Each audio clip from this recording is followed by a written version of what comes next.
Hello friends, എല്ലാവർക്കും പുതിയൊരു വീഡിയോയിലേക്ക് സ്വാഗതം. ഇന്നത്തെ കഥയിൽ വന്ദന വർഷയെ വിളിച്ച് സംസാരിക്കുകയാണ്. മോള് സൂക്ഷിച്ചോണമെന്നൊക്കെ പറയുന്നു.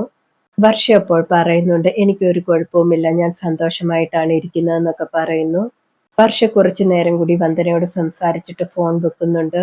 ഫോൺ വെച്ചതിന് ശേഷം വന്ദന മനസ്സിൽ വിചാരിക്കുന്നുണ്ട്, വിക്രം നന്നായിട്ട് വർഷയുടെ അടുത്ത് അഭിനയിക്കുന്നുണ്ടെന്നൊക്കെ. വിക്രമിന്റെ നീക്കങ്ങൾ എന്തൊക്കെയാണെന്ന് ഉറപ്പായിട്ടും കണ്ടുപിടിച്ചേ പറ്റത്തുള്ളൂ. എന്തെങ്കിലും ചെയ്യണമെന്നൊക്കെ വന്ദന വിചാരിക്കുകയാണ്. കുറുപ്പിന്റെ സെക്രട്ടറി കുറുപ്പിന്റെ അടുത്തേക്ക് വന്നിട്ട് പറയുന്നുണ്ട്, ദിയമോളെ തട്ടിക്കൊണ്ടു പോകാൻ തുടങ്ങിയത് ആരാണെന്ന് കണ്ടുപിടിച്ചെന്ന്. സാഗറും രാഗിയുമാണ് ഇതിന്റെ പിന്നിലെന്ന് പറയുന്നു. അത് കേൾക്കുമ്പോൾ കുറുപ്പ് പറയുന്നുണ്ട്, അപ്പോഴേ എനിക്ക് സംശയമുണ്ടായിരുന്നുവെന്ന്. ശത്രുവിന്റെ ശത്രു നമുക്ക് മിത്രമാണ്, അവരെ നമ്മളുടെ കൂടെ കൂട്ടണമെന്നൊക്കെ കുറുപ്പ് പറയുന്നു. പെട്ടെന്ന് ജഗൻ അവിടേക്ക് വരുന്നുണ്ട്. ജഗൻ വരുമ്പോൾ വിഷയം മാറ്റുകയാണ്. ജഗൻ ചോദിക്കുന്നുണ്ട്, എന്തുവാണ് രണ്ടുപേരും കൂടെ ചർച്ചയെന്ന്. ആ സമയത്ത് കുറുപ്പ് ഒരു കള്ളം പറയുന്നുണ്ട്. ജഗൻ അപ്പോൾ മനസ്സിലാകുന്നുണ്ട് കുറുപ്പ് പറയുന്നത് കള്ളമാണെന്ന്. ജഗൻ അപ്പോൾ പറയുന്നുണ്ട്, അച്ഛൻ പറയുന്നത് കള്ളമാണെന്ന് എനിക്ക് മനസ്സിലാകുന്നുണ്ട്. അത് മാത്രമല്ല, ഇപ്പൊ പല കാര്യങ്ങളും എന്നോട് പറയുന്നുമില്ല.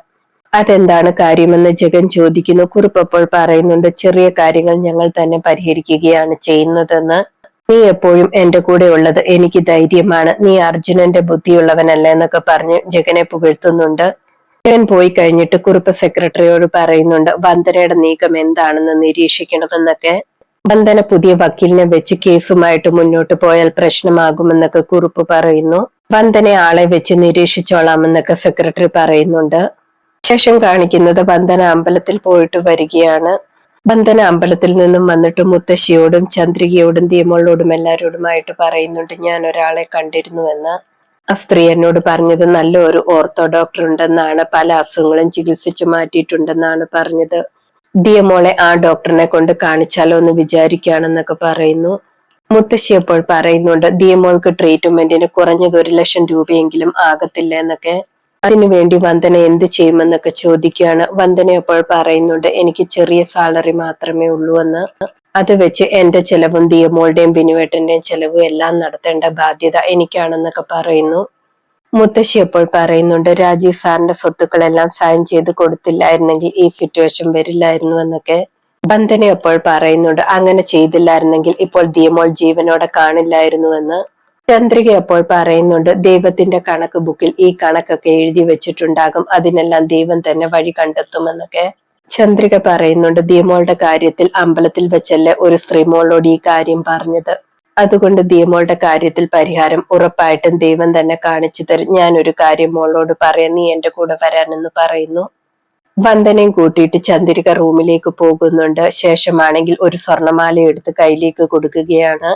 വന്ദന അപ്പോൾ പറയുന്നുണ്ട്, ഈ സ്വർണമാല എനിക്ക് വേണ്ട, അമ്മ പല സമയത്തും ഇതെടുത്ത് നോക്കുന്നത് ഞാൻ കണ്ടിട്ടുണ്ടെന്നൊക്കെ പറയുന്നു.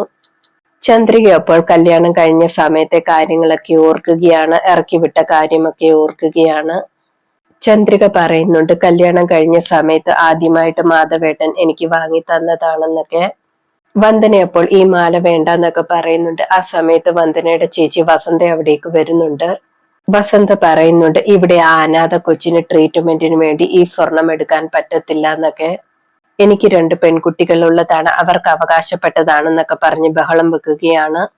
വന്ദന അപ്പോൾ പറയുന്നുണ്ട്, അല്ലെങ്കിലും എനിക്ക് ഈ സ്വർണം വേണ്ട, ദിയമോൾക്കുള്ള പൈസ ഞാൻ തന്നെ ഉണ്ടാക്കിക്കോളാമെന്നൊക്കെ പറയുന്നു. വസന്ത അപ്പോൾ പറയുന്നുണ്ട്, വന്ദന എങ്ങനെയാണ് പൈസ ഉണ്ടാക്കുന്നതെന്ന് എനിക്കറിയാമെന്നൊക്കെ. അത് കേൾക്കുമ്പോൾ ചന്ദ്രികയ്ക്ക് ദേഷ്യം വരുന്നുണ്ട്. ചന്ദ്രിക പറയുന്നുണ്ട്, നിന്റെ അനിയത്തെ കുറിച്ചാണ് സംസാരിക്കുന്നതെന്ന്. വന്ദന മാല വേണ്ടെന്ന് പറഞ്ഞിട്ട് സങ്കടത്തോടെ അവിടെ നിന്നും പോകുന്നുണ്ട്. അതേ സമയത്ത് മുത്തശ്ശിയും ദിയമോളും സംസാരിച്ചുകൊണ്ടിരിക്കുകയാണ്. മുത്തശ്ശി ദിയമോളോട് പറയുന്നുണ്ട്, മോളുടെ കാല് ശരിയാകുമെന്ന്. മോളുടെ കാല് ശരിയായതിനു ശേഷം മുറ്റത്തൊരു ഊഞ്ഞാലൊക്കെ ഇട്ടിട്ട് നമുക്ക് ആടണമെന്നൊക്കെ പറയുന്നുണ്ട്. വന്ദനാമ്മയും കൂട്ടിയിട്ട് ചന്ദ്രിക അകത്തേക്ക് പോയിരിക്കുന്നത് മോളുടെ ട്രീറ്റ്മെന്റിന് വേണ്ടി പൈസ കൊടുക്കാനാണെന്നൊക്കെ പറയാണ്. പെട്ടെന്ന് വന്ദന സങ്കടത്തോടെ അവിടേക്ക് വരുന്നുണ്ട്. മുത്തശ്ശി എന്തു പറ്റിയെന്ന് ചോദിക്കുന്നുണ്ട്. വന്ദന ഒന്നും മിണ്ടുന്നില്ല. വന്ദന പറയുന്നുണ്ട്, വസന്തേച്ചി വന്നിട്ടുണ്ടായിരുന്നുവെന്ന്. അങ്ങനെ പറഞ്ഞിട്ട് ദിയമോളെയും കൂട്ടിയിട്ട് അകത്തേക്ക് പോകുന്നു. വസന്ത മുത്തശ്ശിയോട് പറയുന്നുണ്ട്, വന്ദന സ്വർണം അടിച്ചു മാറ്റാൻ ശ്രമിക്കുകയായിരുന്നു, ഞാൻ ആ പ്ലാൻ പൊളിച്ചെന്നൊക്കെ. അങ്ങനെ ഞാൻ സ്വർണം കൊടുക്കാനൊന്നും സമ്മതിക്കത്തില്ല എന്നൊക്കെ പറയുന്നു. മുത്തശ്ശി അപ്പോൾ പറയുന്നുണ്ട്, ആ കുട്ടിയുടെ കാല് ശരിയാകത്തില്ലായിരുന്നു എന്നൊക്കെ. മുത്തശ്ശി പറയുന്നുണ്ട്, നീ എന്തൊരു പാപമാണ് ചെയ്തത്, നീ ഇപ്പൊ തന്നെ ഇവിടെ നിന്നും പൊക്കോളാൻ എന്ന് പറയുന്നു. വസന്ത അപ്പോൾ പറയുന്നുണ്ട് ഞാൻ എന്തായാലും ആഹാരം കൂടെ കഴിച്ചിട്ടേ പോകുന്നുള്ളൂ എന്നൊക്കെ. വസന്ത അകത്തേക്ക് പോയതിനു ശേഷം മുത്തശ്ശി സ്വയം പറയുകയാണ് ദൈവം തന്നെ വഴി ഒരുക്കിയിട്ട് അത് കളഞ്ഞല്ലോ എന്നൊക്കെ. ശേഷം കാണിക്കുന്നത് വന്ദനയാണ്. വന്ദന ഒരുപാട് സങ്കടത്തോടെ റൂമിൽ പോയിട്ട് ആലോചിച്ചിരിക്കുകയാണ്. ഇന്നത്തെ കഥ ഇതോടെ അവസാനിക്കുന്നു. പുതിയൊരു കഥയുമായി വീണ്ടും കാണാം. Thank you.